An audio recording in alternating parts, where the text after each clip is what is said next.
Hi, this is Revathi. Welcome to అందమైన కథల పొదరిల్లు. Video చూస్తున్న ప్రతి ఒక్కరికి, అలాగే లైక్స్ కామెంట్స్తో ఎంకరేజ్ చేస్తున్న వారందరికీ నా హృదయపూర్వక ధన్యవాదాలు. నీ తనుకై ఎపిసోడ్ నెంబర్ 61. కళ్యాణ్ అలా వార్నింగ్ ఇచ్చి వెళ్ళేసరికి మైథిలి హాస్పిటల్ బెడ్ మీదనే కూర్చొని ఏడుస్తూ చావటానికి కూడా అవకాశం లేకుండా చేశాడు. ఇప్పుడు నా పరిస్థితి ఏంటి? నా శరీరాన్ని అమ్ముకున్నందుకు ఇక నేను జీవితాంతం కళ్యాణ్కి అలా లొంగిపోవాల్సిందేనా? అలా అయితే ఇప్పుడు అమ్మకి నేను ఏమని సమాధానం చెప్పాలి? నా చెల్లెలకి, నా తమ్ముడికి నా మొహం ఎలా చూపించాలి? ఈ సమాజం నన్ను ఎలా చూస్తుంది అని అనుకుంటూ ఏడుస్తుంటుంది. ఓ గంట తర్వాత మైథిలి హాస్పిటల్ నుంచి ఇంటికి చేరుకుంటుంది. మనసులో ఉన్న బాధతో కృంగిపోయి ఇంటికి వచ్చిన కూతుర్ని చూసి రాజేశ్వరి కంగారు పడుతూ, ఇంత దిగాలుగా ఉన్నావేంటమ్మా, ఏమైంది అని అడుగుతుంది. అదేమీ లేదమ్మా, నైట్ అంతా నిద్ర లేకుండా పెళ్ళిలో ఉన్నాను కదా, అందుకే అలా కనిపిస్తున్నాను. కాస్త వెళ్ళి రెస్ట్ తీసుకుంటే సెట్ అయిపోతుంది అని రూమ్లోకి వెళ్ళి డోర్ వేసుకుంటుంది. రాజేశ్వరి మైథిలి ప్రవర్తనకు కాస్త ఆశ్చర్యంగా చూస్తుంటే, కాలేజ్కి రెడీ అయిన సూర్య తల్లి దగ్గరికి వస్తూ, పాపం అక్క చంద్రిక పెళ్ళికే బాగా అలసిపోయి ఉంది కదమ్మా, రాత్రి మళ్ళీ తన ఫ్రెండ్ పెళ్ళికి వెళ్ళి ఇంకా అలసిపోయినట్టుగా కనిపిస్తుంది. కాసేపు అక్కని డిస్టర్బ్ చేయకమ్మా, రెస్ట్ తీసుకునివ్వు అంటాడు. సరే సూర్య, లంచ్ బాక్స్ తీసుకున్నావు కదా అని అడుగుతుంది. తీసుకున్నానమ్మా అంటాడు. సరే, రోడ్డు మీద జాగ్రత్తగా వెళ్ళు అంటుంది. అలాగేనమ్మా, బాయ్ అని చెప్పి వెళ్తాడు సూర్య. రాజేశ్వరి గారు మైథిలి రూమ్ డోర్ వైపు కాస్త అనుమానంగా చూస్తూ, మైథిలి అలసిపోయిన దానికన్నా ఏదో విషయం గురించి బాధపడుతున్నట్టుగా కనిపిస్తుంటుంది. అది ఏ విషయం అయి ఉంటుంది? ఒకవేళ వాళ్ళ బాస్కి ₹1,00,00,000 ఎలా ఇవ్వాలనే ఆలోచనతో బాధపడుతుందేమో. పాపం ఒకేసారి కష్టాలని దాని వెంట పడేసరికి బాగా కృంగిపోయింది. కాసేపు ఉంటే తనే బయటకు వస్తుంది కదా, అప్పుడు తనతో మాట్లాడతాను అని అనుకొని కిచెన్లోకి వెళ్తుంది. లోపల డోర్ వేసుకున్న మైథిలి ఆ డోర్కి ఆనుకొని ఏడుస్తూ హాస్పిటల్లో కళ్యాణ్ మాటల్ని ఒక్కొక్కటిగా గుర్తు చేసుకుంటూ ఉంటుంది. ఇలా ఉదయం జరిగి మధ్యాహ్నం అవుతుంది. లేచి స్నానం చేసి కాస్త ఫ్రెష్ అప్ అయి మరో రూమ్లో బట్టలు మడత పెడుతున్న తల్లి దగ్గరికి వెళ్ళి, అమ్మా అని పిలుస్తుంది. వచ్చావా మైథిలి, భోజనం వడ్డిస్తాను పదా అని వెళ్ళబోతుండగా, ఆగమ్మా అంటూ తల్లిని బెడ్ మీద కూర్చోబెట్టి తల్లి ఒడిలో తలపెట్టి పడుకొని, అమ్మా నా గురించి నీ అభిప్రాయం ఏమిటమ్మా అని అడుగుతుంది. ఆ మాటలకి రాజశ్రీ గారు కాస్త ఆశ్చర్యపోతూ మైథిలి తల నిమురుతూ, ఇప్పుడు కొత్తగా నీ మీద అభిప్రాయం అడగటం ఏమిటమ్మా, ఎందుకు ఈ ప్రశ్న అడుగుతున్నావు అని అంటుంది. ఏమోనమ్మా, నీ మాటల్లో నా గురించి వినాలని ఉంది, చెప్పమ్మా అంటుంది. రాజేశ్వరి గారు నవ్వి, నేను నిన్ను 9 నెలలు మోసి కనకపోయినా నువ్వు నాకు దొరకటం మాత్రం నా అదృష్టం మైథిలి. నా కన్న కూతురివి కాకపోయినా ఈ ఇంటి బాధ్యతల్ని మీద వేసుకొని మోస్తున్నావు. అక్కడే నా మైథిలి బంగారమని చెప్పొచ్చు. మా పెంపకానికి గౌరవం ఇచ్చి ఏ రోజు కూడా మమ్మల్ని అగౌరవపరచకుండా మసులుకున్నావు.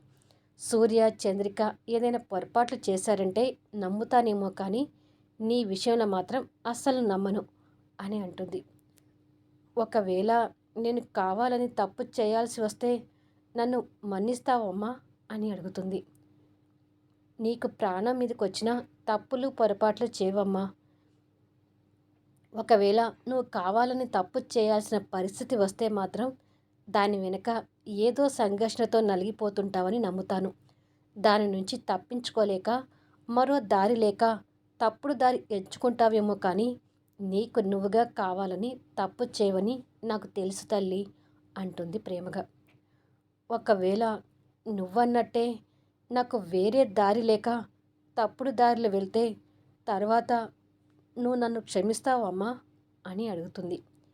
ఏంటి మైథిలి, కొత్తగా మాట్లాడుతున్నావు, అసలు ఏమైంది నీకు అని అడుగుతుంది రాజేశ్వరి. నాకు ఏమీ కాలేదమ్మా, బాగానే ఉన్నాను, కానీ నేను అడిగిన దానికి సమాధానం చెప్పమ్మా. నేను తప్పు చేస్తే నన్ను క్షమించి దగ్గరికి తీసుకుంటావా, లేకపోతే నన్ను మీకు దూరం చేస్తారా అని అడుగుతుంది. అదేం ప్రశ్న మైథిలి, నిన్నెందుకు దూరం చేసుకుంటాము, అసలు నిన్ను దూరం చేసుకొని నేను సూర్య బతకలేస్తామా అని అంటుంది. నిజంగా నన్ను దూరం చేయవు కదమ్మా, నన్ను ఎప్పటికీ ఇలాగే అభిమానిస్తారు కదా అని అడుగుతుంది కన్నీళ్లు పెట్టుకుంటూ. నా ఇంటి మహాలక్ష్మిని నేనెందుకు దూరం చేసుకుంటాను మైథిలి? నీకు ప్రాణం మీదకి వచ్చినా ఎలాంటి తప్పులు చేయవని నాకు తెలుసు. అయినా చేశావంటే దానికి వెనక పెద్ద సంఘర్షణ ఉంటుందని చెప్పాను కదా. ఆ సంఘర్షణలో ఖచ్చితంగా మేము ఉండే తీరుతాము. నువ్వు తప్పు చేసినా అది మా కోసమే చేస్తావు కానీ నీ కోసం నువ్వు చేయవని నాకు తెలుసు. అంటే నువ్వు ఏమైనా తప్పుడు నిర్ణయాలు తీసుకునే పరిస్థితి వచ్చింది అంటే దానికి కారణం ఖచ్చితంగా మేమే అవుతాము. అలాంటప్పుడు ఇక మేమే నిన్ను క్షమించకపోతే మన మధ్య ఉన్న బంధం ఎందుకమ్మా అని అడుగుతుంది. ఆ మాటలతో మైథిలి కన్నీళ్ళు తుడుచుకొని లేచి తల్లిని హక్ చేసుకొని థ్యాంక్స్ అమ్మా అని అంటుంది. పిచ్చి పిల్ల, అసలు ఈ తప్పుల గురించి ఎందుకు మాట్లాడుతున్నావో ఇప్పటికీ నాకు అర్థం కావట్లేదు. కానీ ఒక్కటి చెప్తున్నాను విను. ఏ సమస్యకైనా ఒక పరిష్కారం ఉంటుంది. ఆ సమస్యని ఎదుర్కోవటానికి మనం చేయబోయే తప్పు గురించి ఆలోచించే బదులు ఆ తప్పు చేయకుండా సమస్యకి పరిష్కారం ఎలా దొరుకుతుందో ఆలోచించాలి. చెడు దారిలో వెళ్ళి చిక్కుల్లో పడే కంటే కాస్తైనా మంచి మార్గం వెతుక్కుంటూ వెళ్ళి ఆ సమస్యని పరిష్కరించుకుంటే మంచిదని నా అభిప్రాయం అని అంటుంది. తల్లి మాటలతో మైథిలి ఆలోచనలో పడుతుంది. సరే, నీకు భోజనం పెట్టుకొని తీసుకొస్తాను అని రాజేశ్వరి గారు వెళ్ళిపోతుంది. మైథిలి ఆ ఆలోచనలో ఉండగానే తన ఫోన్ రింగ్ అవుతుంటుంది. అది అన్నోన్ నెంబర్ నుంచి రావడంతో ఫోన్ లిఫ్ట్ చేసి హలో అంటుంది. హాయ్ మైథిలి, నేను శశిధర్ని, ఎలా ఉన్నావు అని అడుగుతాడు. అదే సమయంలో ఆఫీసులో కళ్యాణ్ ఇంకా అంతే చిరాకు పడుతూ మైథిలి మీదున్న కోపాన్ని ఆఫీస్ స్టాఫ్ మీద చూపిస్తూ, ఏ ఫైల్ అడిగినా ఏ డీటెయిల్స్ అడిగినా మైథిలి మేడం దగ్గర ఉంటుంది, మైథిలి మేడం తెలుసు అంటున్నారు. ఏ మైథిలి ఒక్కతే ఇక్కడ జాబ్ చేసిందా? మీరు చేయడం లేదా? వర్క్ మీద అంత ఇర్రెస్పాన్సిబుల్గా ఎందుకు ఉన్నారు? మైథిలి ఇక్కడికి రాకముందే మీరు ఈ డీటెయిల్స్ అని చూసుకునేవారు కదా. మరి ఇప్పుడు ఏమైంది? ఎందుకు ప్రతిదీ మైథిలి పేరు చెప్తున్నారు అని మీటింగ్లో స్టాఫ్ మీద సీరియస్ అవుతుంటాడు. సారీ సార్ అని వాళ్ళు తలలు దించుకుంటారు.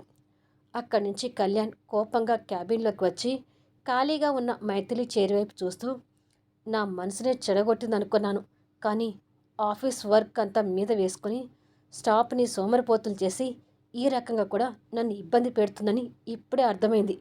నైట్ గెస్ట్ హౌస్కి వస్తుంది కదా, ఈ కోపమంతా అప్పుడు తీర్చుకుంటాను అని అనుకొని చైర్లో కూలబడతాడు. ఓ నిర్మానుష ప్రదేశంలో కూర్చొని ఉన్న మైథిలి తల్లి మాటలు గుర్తు తెచ్చుకొని, చెడుదారిలో వెళ్ళి చిక్కుల్లో పడే కంటే కాస్తైనా మంచి మార్గం వెతుక్కుంటూ వెళ్ళి ఆ సమస్యని పరిష్కరించుకుంటే మంచిదని నా అభిప్రాయం అనే సంభాషణలు గుర్తు తెచ్చుకుంటూ ఆలోచిస్తుంటుంది. మరి ఆ ఆలోచనలు తన జీవితాన్ని ఏ మలుపు తిప్పబోతాయో తనకు కూడా తెలియని డిస్టర్బెన్స్లో ఉండిపోయింది.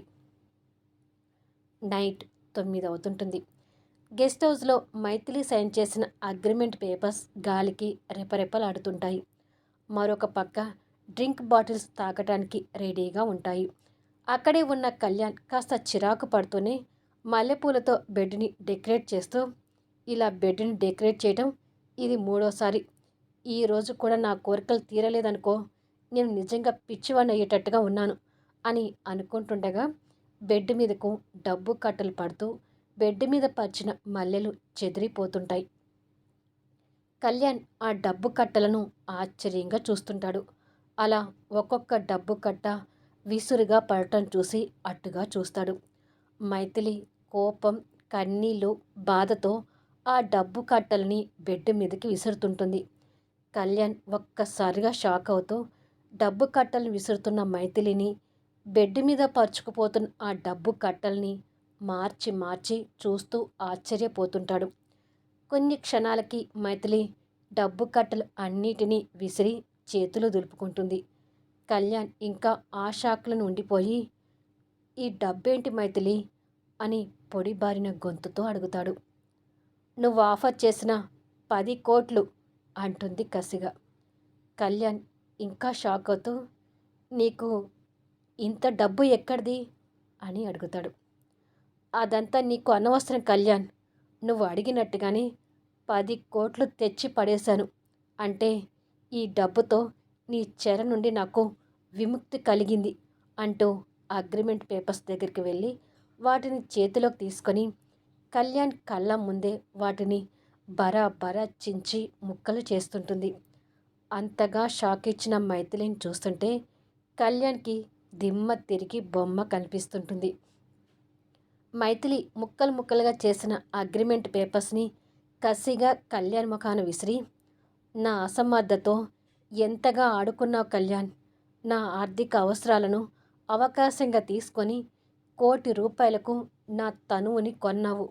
నువ్వు కోరినట్టుగానే 10,00,00,000 ఇచ్చి నా తనువుని నీ దగ్గర నుంచి విడిపించుకున్నట్టు గుర్తుగా నీ మొహాన విసిరిన ఈ అగ్రిమెంట్ పేపర్ ముక్కలే సాక్ష్యం" అంటుంది ఎరిపెక్కిన కళ్ళతో.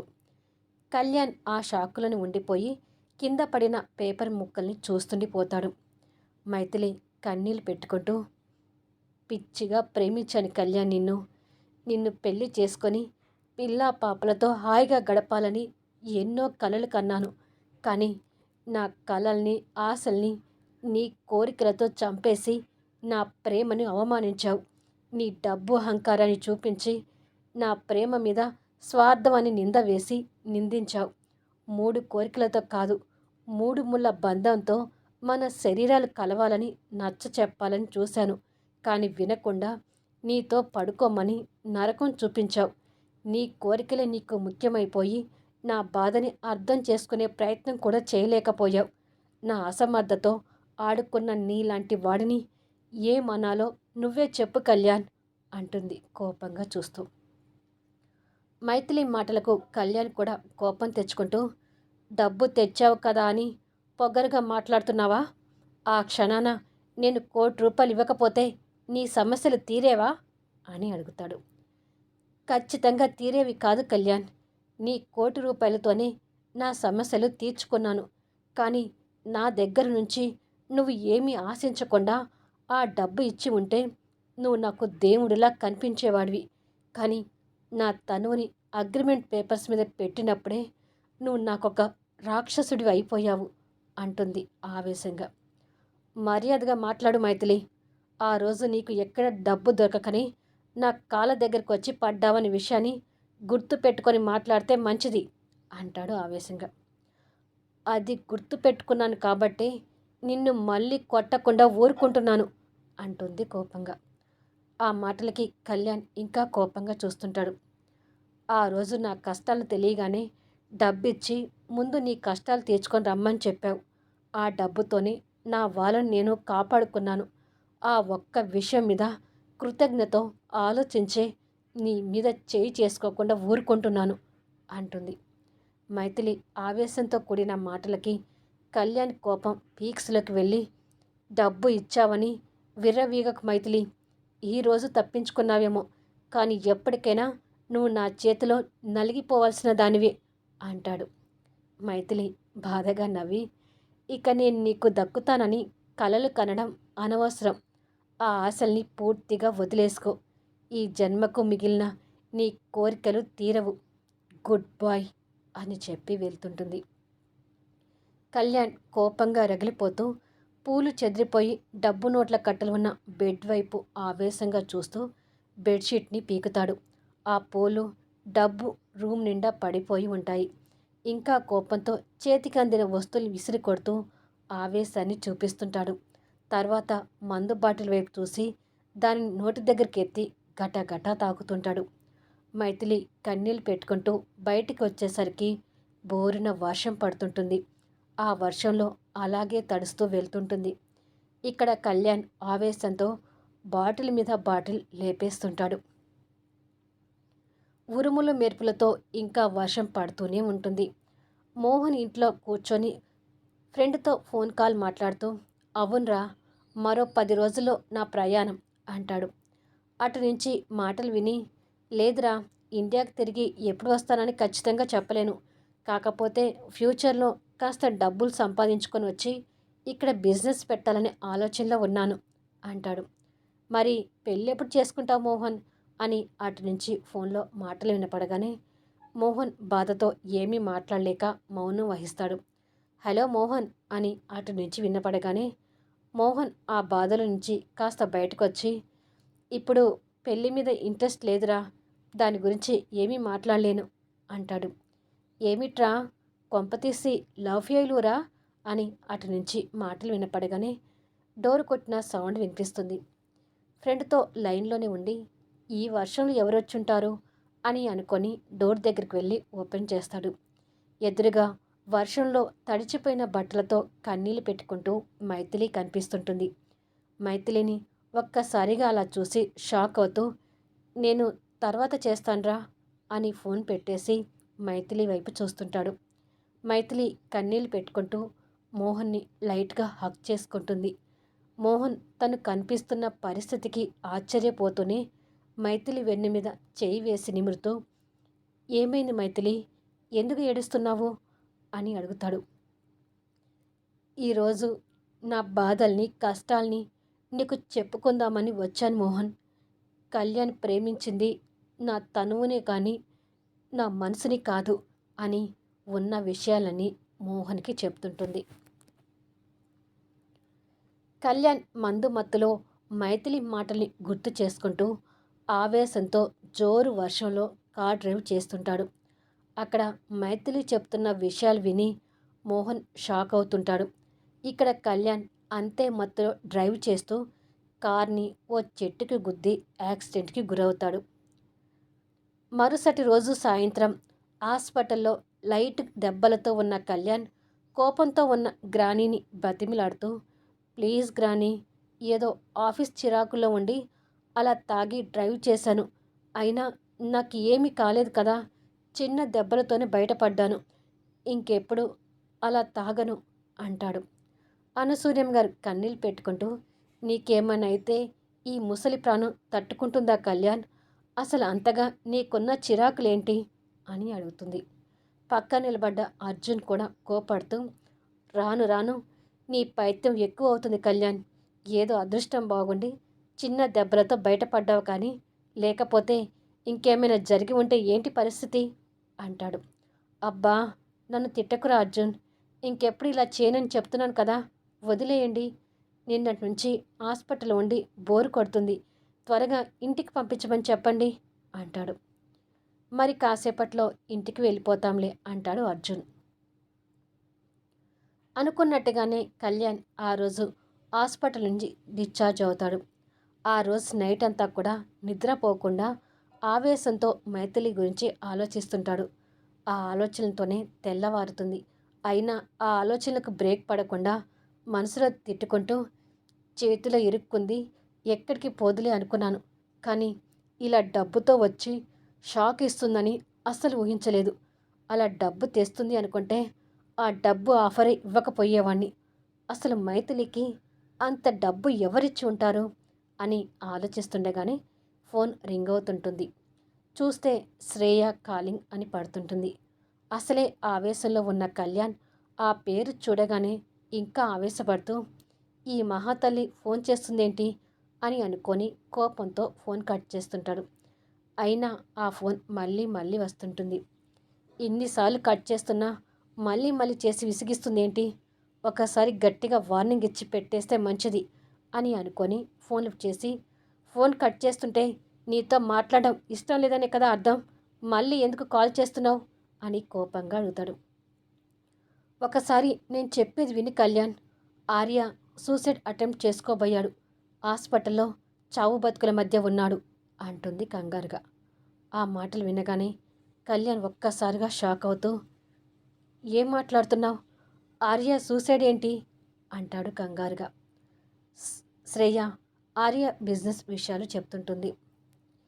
కొద్దిసేపటికి కళ్యాణ్ అమెరికా వెళ్ళటానికి లగేజ్ ప్యాక్ చేస్తుంటే అర్జున్ లగేజ్ ప్యాకింగ్లో సహాయం చేస్తుంటాడు. అనసూయం గారు కంగారు పడుతూ ఆర్య బిజినెస్ ఒక దారికి వచ్చే వరకు ఆర్యకి తోడుగా కొన్నాళ్ళు అక్కడే ఉండు కళ్యాణ్ అంటుంది. అలాగే గ్రాని, నేను వచ్చే వరకు ఓ 3-4 నెలలైనా పట్టొచ్చు, ఆర్య పూర్తిగా బిజినెస్లో సెట్ అయ్యాకే వస్తాను, అప్పటి వరకు నువ్వు జాగ్రత్త గ్రాని అంటాడు. సంజన అక్కడికి వస్తూ, నాయనమ్మ గారి గురించి మీరు టెన్షన్ పడొద్దు అన్నయ్య. నేను అర్జున్ నాయనమ్మ గారిని జాగ్రత్తగా చూసుకుంటాము అంటుంది. గ్రానికి మీరు తోడుగా ఉంటారని నమ్మకంతోనే నేను అమెరికా వెళ్తున్నాను సంజన అని ప్యాక్ చేయటం పూర్తి చేసి, నన్ను ఎయిర్పోర్ట్ దగ్గర డ్రాప్ చేద్దు కానీ పద అర్జున్ అంటాడు. కొద్దిసేపటికి కళ్యాణ్ ఎక్కిన ఫ్లైట్ గాలిలో అలా వెళ్తుంటుంది. మరి కళ్యాణ్ తిరిగి వచ్చేసరికి మైథిలి లైఫ్ ఏ టర్న్ తిరుగుతుందో చూద్దాం. స్టోరీపై మీ అభిప్రాయాలు తెలుపుతూ మీ విలువైన కామెంట్స్ అందచేయండి. అలాగే లైక్స్ ఇచ్చి ఎంకరేజ్ చేయండి. స్టోరీ బాగుంది, మీకు నచ్చింది అని మీకు మనసుకి అనిపిస్తే దయచేసి స్టోరీస్ని మీ ఫ్రెండ్స్కి షేర్ చేయండి.